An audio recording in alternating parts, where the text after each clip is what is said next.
میری شادی ہوئی تو سب نے مجھے کہا یہ تمہارا چھوٹا دیور ہے، چھوٹا اور گھر میں سب کا لاڈلا ہے، جو کہے اس کی بات ماننی ہے۔ میں بھی اسے بچہ سمجھ کر گلے لگا لیتی۔ وہ ہر رات مجھ سے ایک شرط لگاتا جو میں بچہ سمجھ کر مان لیتی، اور پھر توقع کے مطابق وہ ہر بار ہار جاتا۔ پھر ایک رات تو اس نے میرے ہوش اڑا دیے۔ اس رات دیور کی شرط میرے لیے: میرا نام مہنور ہے اور کچھ دن پہلے ہی میری شادی ہوئی ہے۔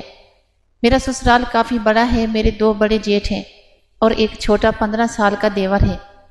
میں اپنے سسرال میں جب قدم رکھ کر آئی تو میرا دیور میرے آگے پیچھے گھوم رہا تھا اور میرے پاس آ کر بیٹھ گیا۔ میری بڑی جیٹھانی کہنے لگی، مہنور، اس کا خیال رکھنا، یہ گھر کا سب سے چھوٹا اور لاڈلا ہے، اس کی کوئی بات ماننے سے منع نہ کرنا۔ انہوں نے مجھے شرارتاً کہا تھا۔ میں ہاں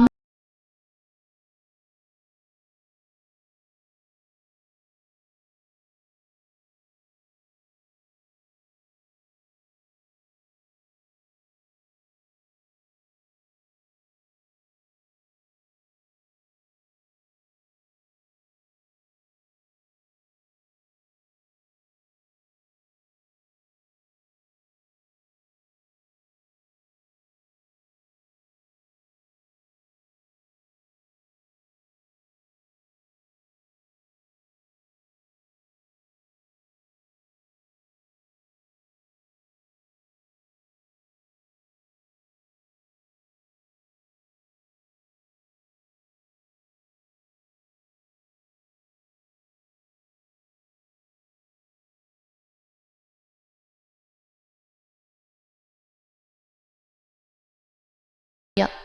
بدلے میں اس نے مجھ سے سب خواتین کے سامنے میری گالوں پر بوسہ دیا۔ میری دونوں جٹھانیاں ہنس پڑی۔ اپنے دیور کے بوسہ دینے پر مجھے حیرت کے ساتھ شرم محسوس ہوئی۔ اور 15 سال کا تھا، چھوٹا تھا مگر اتنا بھی چھوٹا نہیں تھا جو اپنی بھابھی کو بوسے دیتے پڑتا۔ اب اگلا نمبر تمہارا ہے مہنور، تیار ہو جاؤ، میری چھوٹی جٹھانی نے کہا۔ نمبر؟ میں کچھ سمجھی نہیں بھابھی، میں نے حیرت زدہ لہجے میں پوچھا۔ ارے اس کا مطلب ہے تیار رہو، دیور جی آتے ہی ہوں گے تمہارے پاس کمرے میں، میری بڑی جٹھانی نے وضاحت پیش کی۔ چلو ارسلان، اپنے کمرے میں صبح باتیں کر لینا مزید اپنی نئی بھابھی کے ساتھ۔ میری چھوٹی جٹھانی نے ارسلان کا ہاتھ تھاما اور اسے بیڈ سے اٹھایا، مگر اس نے جانے سے انکار کر دیا اور بولا، نہیں میں نہیں جاؤں گا، مجھے بھابھی کے ساتھ کھیلنا ہے۔ آج تمہارا بھائی کھیلے گا اس کے ساتھ، تم پھر کبھی کھیل لینا۔ چلو اب میرے ساتھ زیادہ کھیلنے کا من کر رہا ہے تو میرے ساتھ کھیل لو۔ میرا دیور نہیں جا رہا تھا مگر میری جٹھانیاں اسے زبردستی اپنے ساتھ لے گئی۔ ان کی باتیں سن کر میرا سر چکرانے لگا تھا، خاص کر اپنے دیور کی باتیں مجھے بہت بڑی محسوس ہوئی تھی۔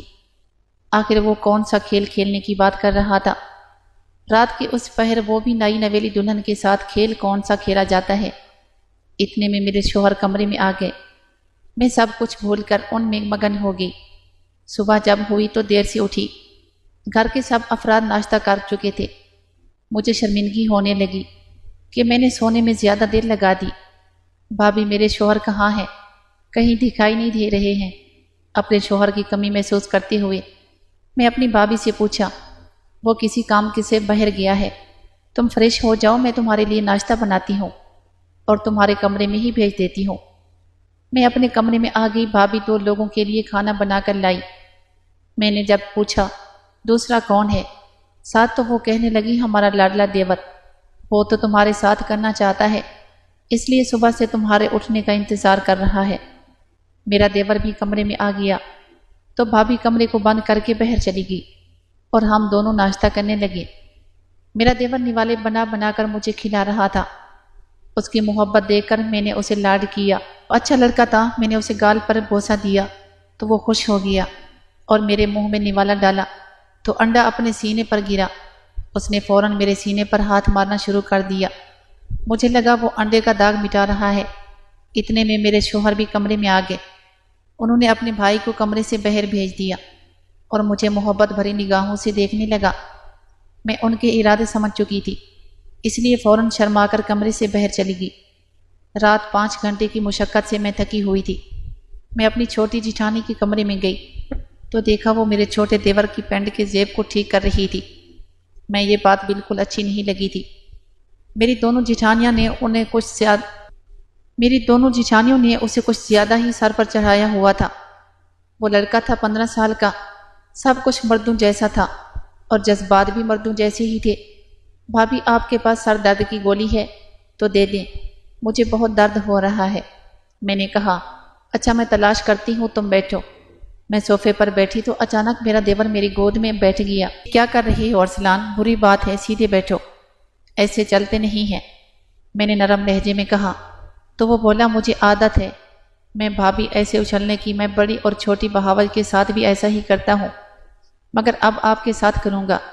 اس کی بات سن کر میں نے فوراً اسے اپنی گود سے ہٹایا اور بولی بھابھی یہ کیا کہہ رہا ہے؟ کچھ نہیں مہنور، اس کی عادت ہے ایسی باتیں کرنے کی۔ جب میری شادی ہوئی تھی تب یہ 9 سال کا تھا تو میں اسے گود میں بٹھا کر جھولے دیتی تھی، تو اس کی عادت بن گئی ہے، مگر اب یہ بچہ نہیں ہے جو بھابھیوں کی گود میں بیٹھ کر اچھلے۔ میں نے بھابھی کی بات کا جواب دیا، اچھا تم یہ گولی کھا لو اور آرام کرو۔ بھابھی نے مجھے گولی دے کر بھیج دیا اور خود کمرے کا دروازہ بند کر دیا۔ ایسے ہی میری شادی کو 1 ہفتہ گزر گیا۔ میرا دیور میرے ساتھ زیادہ خوش رہتا تھا، گھر میں کوئی بچہ نہیں تھا اس لیے وہ میرے ساتھ کھیلتا، میں بھی بور ہوتی تھی اس لیے اس کے ساتھ کھیل لیا کرتی تھی۔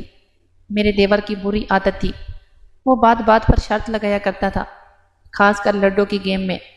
میں لڈو گیم میں ماسٹر تھی اس لیے مجھے ہرانا اس کے لیے مشکل ہوتا تھا۔ بھابھی اگر آپ اس بات شرط ہار گئیں تو آپ کو میری بات ماننی ہوگی۔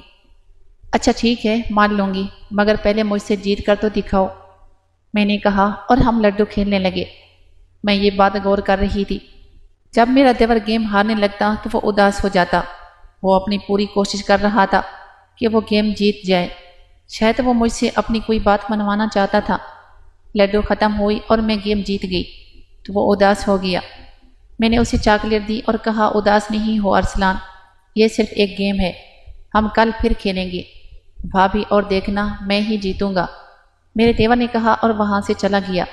شام کے وقت میں اپنی چھوٹی جیٹھانی کے کمرے میں گئی تو یہ دیکھ کر مجھے بھی حد غصہ آنے لگا۔ میرا دیور اس کی گود میں بیٹھا ہوا تھا اور تیز تیز اچھل رہا تھا۔ بھابھی، میں نے سخت لہجے میں بھابھی کو پکارا۔ مجھے دیکھ کر وہ گھبرا گئی اور فوراً ارسلان کو اپنی گود سے اتارا۔ ارسلان کا رخ بھابھی کی طرف ہی تھا جب وہ گود میں تھا۔ مجھے دیکھ کر ارسلان باہر بھاگ گیا۔ بھابھی برا مت ماننا، مگر آپ ارسلان کے ساتھ غلط کر رہی ہیں۔ میں بچی نہیں ہوں جو آپ اور اس کی حرکتیں دیکھ نہ سکوں۔ ایسا کچھ نہیں مہنور، میرے پاس اپنا شوہر ہے، میں ہر دن اس کے ساتھ وہ کرتی ہوں، پھر مجھے اس بچے کو کیا ضرورت ہے؟ انہوں نے کہا تو میں خاموش ہو گئی۔ رات کے وقت میں کچن میں اپنے شوہر کے لیے دودھ گرم کرنے گئی تو دیکھا میرا دیور بھابھی کے کمرے میں جھانک کر کچھ دیکھنے کی کوشش کر رہا تھا۔ شاید وہ ان دونوں کو وہ کرتے ہوئے دیکھ رہا تھا، تبھی وہ بھابھی کی گود میں بیٹھ کر وہ کرنے کی کوشش کرتا ہے۔ میں کمرے میں واپس آ گئی۔ صبح میرا دیور پھر لڈو کھیلنے لگا۔ میں جان کر ہار گئی، یہ دیکھنے کے لیے کہ وہ کیا شرط رکھے گا۔ وہی ہوا، جیسے ہی وہ جیتا تو خوشی میں پاگل ہو گیا اور بولا بھابھی آپ ہار گئی ہیں، اب آپ کو میری بات مان کر میرے ساتھ وہ کرنا ہوگا جو درمیانی بھابھی ہر دن بھائی کے ساتھ کرتی ہیں۔ یہ سن کر میرا سر گھوم گیا۔ میں نے اسے تھپڑ مارا اور بولی تمہیں شرم نہیں آتی یہ سب کہتے ہوئے؟ جانتے ہو میں تمہاری بھابھی ہوں اور یہ سب کام صرف بیوی کے ساتھ کرتی ہیں، دوسری لڑکیوں کے ساتھ نہیں۔ مگر چھوٹی بھابھی کہہ رہی تھی ہم کسی کے ساتھ بھی کر سکتے ہیں، جب بھائی گھر پر نہیں ہوتے تب وہ میرے ساتھ اس کے ساتھ کھیلتی ہیں اور مجھے اپنے اس کے ساتھ کھیلنے کو کہتی ہیں۔ مجھے بھی آپ کے ساتھ اس کے ساتھ کھیلنا ہے۔ بھابھی ارسلان کو بری باتیں سکھا رہی تھی۔ یہ بات میں نے اپنے شوہر کو بتائی، پھر انہوں نے ارسلان کو پیار سے سمجھایا اور سب بتایا اس کے بارے میں کہ کس کے ساتھ کرتے ہیں، پھر اسے گھر کے ماحول سے دور کرنے کے لیے ہاسٹل داخل کروا دیا۔ یہ بات جب میرے درمیانے دیور کو معلوم ہوئی، انہوں نے اپنی بیوی کو طلاق دے دی کیونکہ وہ غلط عورت تھی، معصوم بچے تک کو نہیں بخشا تھا۔ ارسلان ہاسٹل میں اب صرف پڑھائی پر دھیان دے رہا تھا۔ پیارے ناظرین، امید کرتی ہوں سٹوری آپ کو پسند آئی ہوگی۔ مزید اس طرح کی سٹوریز دیکھنے کے لیے ہمارے اس چینل گولڈن